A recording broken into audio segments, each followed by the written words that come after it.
Meanwhile, in our absence, Bayern Munich have been an absolute disaster and then some. Thomas Tuchel, though, defending his side after that defeat against Bochum at the weekend. If you ask me, if I firmly still believe me and the coaching staff can turn things around, yes. Something we never stop trying. If we play this game 5 more times, we win it 5 times. I don't blame the players today. That's nice for them. Meanwhile, this is what Jan-Christian Dressen had to say, the Bayern Munich CEO. I'm not a fan of monstrous coach-backing statements. They usually run out after a week. But Tuchel's future is not an issue we are dealing with at the moment. We have to focus on our next matches. For more on this, we welcome in the one and only Mario Malchiot's with us. But Jan, I want to start with you. Why have we seen Bayern so happy to sack managers in the past for a lot less and not pull the trigger this time on Tuchel, considering the absolute disaster it has been? I think that Julian Nagelsmann is actually saving Thomas Tuchel at the moment, because they saw the last season it didn't help, did it? They wanted to make a fresh, new, young coach, develop a new, young Bayern team, didn't succeed, and then they had to take Tuchel. They fired Nagelsmann, and none player has got better since Tuchel came. And you know I'm a big fan of Thomas Tuchel. I've always been. I always rated his work. But we have to look at the fact at the moment. And he is pushing my support when he starts with XG to explain the loss at the last game in Bochum. Yes, they created chances. But if you have a look at the game, and as I did, and I've seen the highlights again just before I came on now, there is a big difference between the two teams, because Bochum were desperate to win the game. They were desperate to win the tackles. Bayern Munich, what did they do? No passion, no energy, no intensity. And after the game, they were fighting. Joshua Kimmich had a go at the assistant coach, and so on and so on. And Tuchel, well, he got the support from Jan Dressen, but I think the key words here, at the moment, I think that is the key thing now. And now every coach in the whole world is linked to Bayern Munich. So this is to be continued. Has he got a point, though, Craig? If Harry Kane scores that second opportunity to make it 2-0? Let me not go down if my auntie was my uncle. Sorry, we know the No, definitely not. We know the scenario there. Listen, if all the players have got worse, if all the players, well, they have, really. They're defending poorer, the midfield's worse. And Harry Kane's had a great season up until, I don't know, Jan will know better than me, 2 or 3 weeks ago at least. Let's say up until Christmas. And it seems to have gone a bit flat for him. You might as well sack him now, unless they think there is going to be a turnaround, an immediate turnaround. And you might say, well, who are they going to bring in? Well, what's going to be worse? The chances are, they could go out against Lazio. It's an even stronger chance they're not going to win the Bundesliga. They're already out the Pokal. So what's the point in waiting? Maybe they think there's going to be a drastic change. But look, he's ostracised so many players over the course of his time there. Kimmich, Goretzka, they've all not played particularly well. Upamecano, who's Red Card City at the moment. Matthijs de Ligt, who was in the side, out the side, couldn't get in when he played 3 at the back. Then he was back in. All these players, and I've said this relentlessly for the last couple of weeks, he's having to go back to the well and beg guys that know he really doesn't want them in the team, and he's asking them basically to save his job. Now, players will be professional, or they should be, but it's difficult when in the back of your mind your subconscious is saying, you know what, I want to go out there, I want to play, but deep down, this guy, he doesn't really want me here. He doesn't rate me. And he's not got one of those, he's not got 2 of those, he's probably got 3, 4 or 5, and you can maybe add Leroy Sané to that list now as well, after his recent form. And of course, Harry Kane hasn't been sparkling either. So, are they waiting to a Lazio draw or defeat? What are they waiting? They're waiting in Leverkusen getting 10 points ahead? To that point, Craig, to Craig's point, Jan, they've got Leipzig coming up, then they've got Freiburg, and then it's the Lazio game. As Craig said, why not make the change now? You've got a couple of games to warm up for that big clash against Lazio, because, let's face it, the Champions League is pretty much your only hope now of a trophy this season. Yes, but what I started at, I think Bayern Munich doesn't want to be the club they are, firing coaches all the time. There are only 3-4 coaches being Hitzfeld and Heinkes and Lattek, who can only take this team on, it seems. And they don't want to be that club. They want to change that attitude of the club. Yes, Craig got a point. Why don't they do it now? But, I mean, we see all over the place that will it change that much? They saw last season it didn't change that much when Tuchel came on.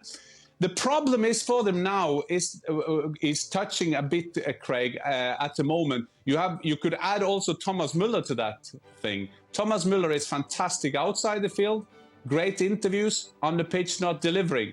Musiala, one of the greatest talent the world got at the moment. We don't see anything of it.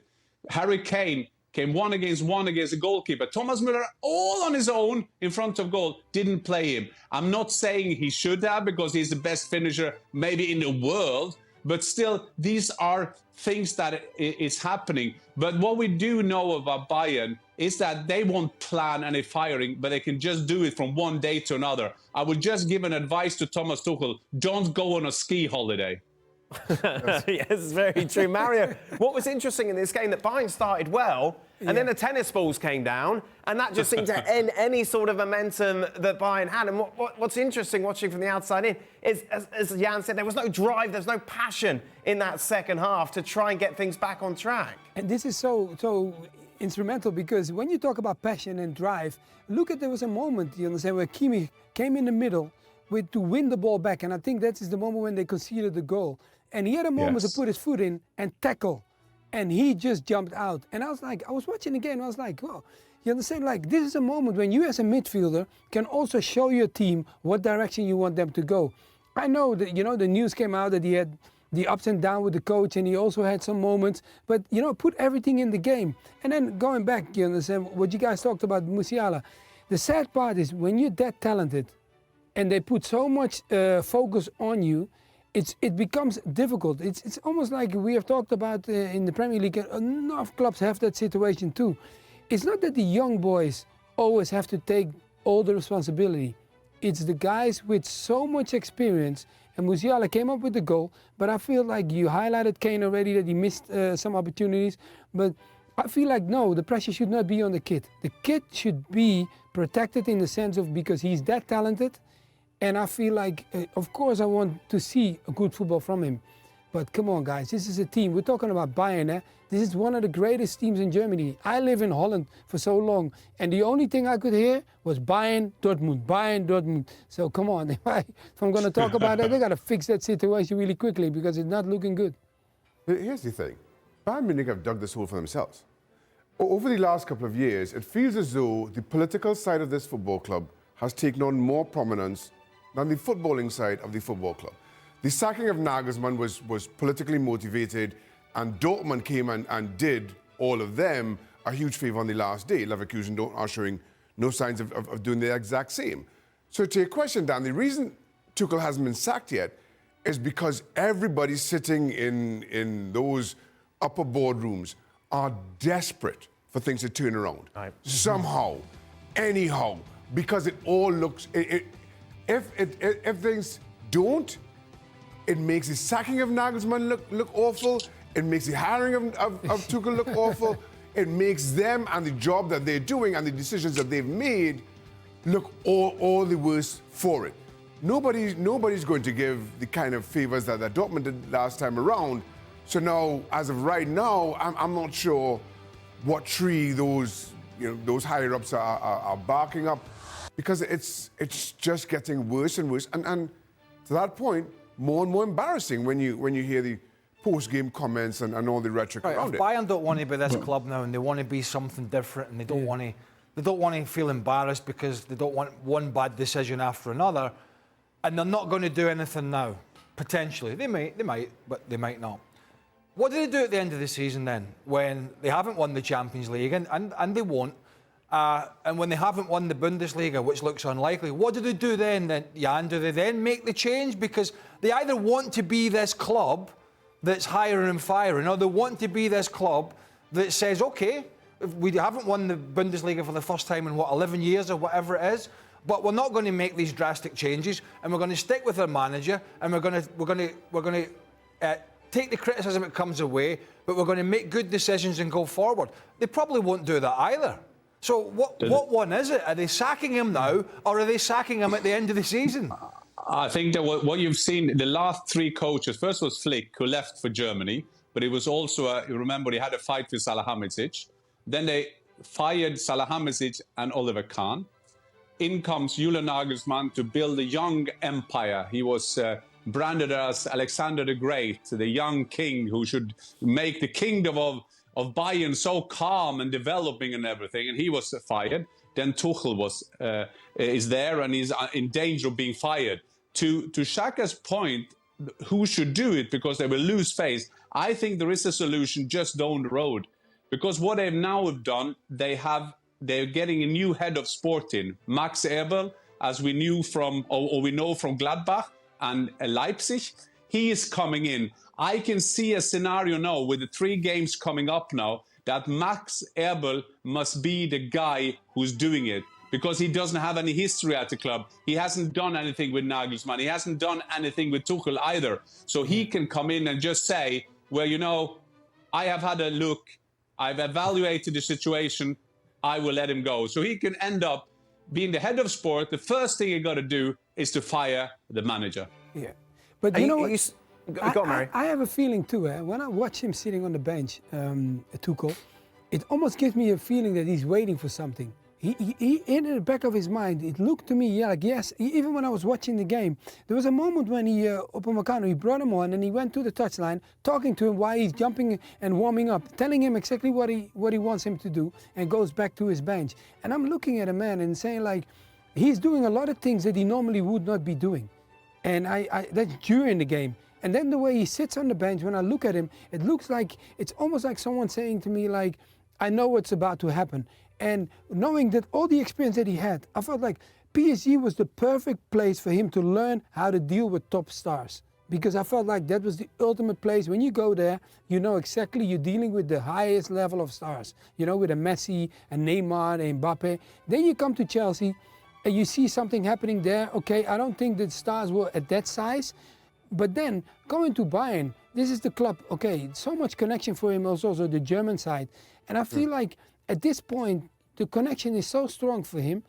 And I don't know if he is emotionally, you understand, ready to make that shift in his job, in the sense of like what this club really needs. And I don't know if he's ready for that, because as a skilled, like what Jan just said, I liked his work too. When he left Chelsea, I was like, why? You understand? Give the man some more time. But now I'm looking at him at Bayern, and I'm asking myself, why does he make this team work? Because the talent is in the team.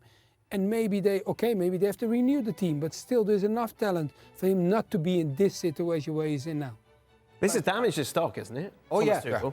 Oh, I don't think there's any doubt. And there was some rumours when you two boys were away that some of his management, well, true or not, I don't know. Allegedly, some of his management were sort of trying to sell him to Barcelona.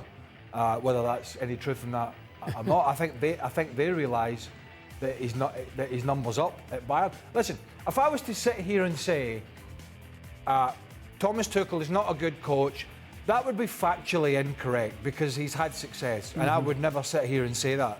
But let me tell you, I have never really been in love with any of his sides. Not saying they haven't been successful, and they have to an extent. PSG, you kind of expect it, certainly domestically. Chelsea, there was the Champions League and whatnot. But I've never, whenever Tuchel's been going somewhere, who's going to Bayern, I've gone, that's going to be fast, pacey, dynamic football. I've never really, for all his success and his experience, I've never sat and went, wow, they're really going to be good to watch. And when you're not good to watch and you're not getting results, it's even more of a problem. And that's where he is. Look, there is no easy answer. It looks to me, and Mario mentioned the maybe lack of commitment to challenges in the middle of the park. It looks to me that he's tried to deal with these players in a certain way, behind the scenes, by dropping them, by not dropping them, by talking to them in a manner in which he has or not. And we can agree whether these players should do better or not. But they're not pulling their weight for him. They're not. Yeah. And he got, at both ends of the pitch, Jan, and I keep going back to this, who would not have taken the South Korean Kim, and who would not have taken Harry Kane in the summer. And you'd think, well, I can build the rest of this around it, and I can get around any deficiencies in this team with some of these very, very good players. Last word on this to you, Jan. Yeah, I'm just thinking that former players, we're sitting here and we can always blame the manager when we didn't play well. And we all know that at the end of the day, it's going to be the manager, the coach who are going to be fired, and the players will keep on playing. But I think also we've been together, boys, for some years now discussing German national team. We've discussed Bayern. And I think they got to have a look at them, that maybe a lot of the German players, and I take out the German players now because this is also the German national team, that maybe these players are well overestimated. And that is not only the blame of Tuchel, because he hasn't been there that long. Kimmich, Goretzka, have they got better? No. Thomas Müller, has he got better? No. Leroy Sané? No. Not playing constant enough. And so on and so on. And I haven't even started with foreigners like Upamecano, who is always in for a mistake. So, yes, it will be down to the manager, it's his responsibility. But this downfall of the so-called German football stars started before Thomas Tuchel came to Bayern Munich.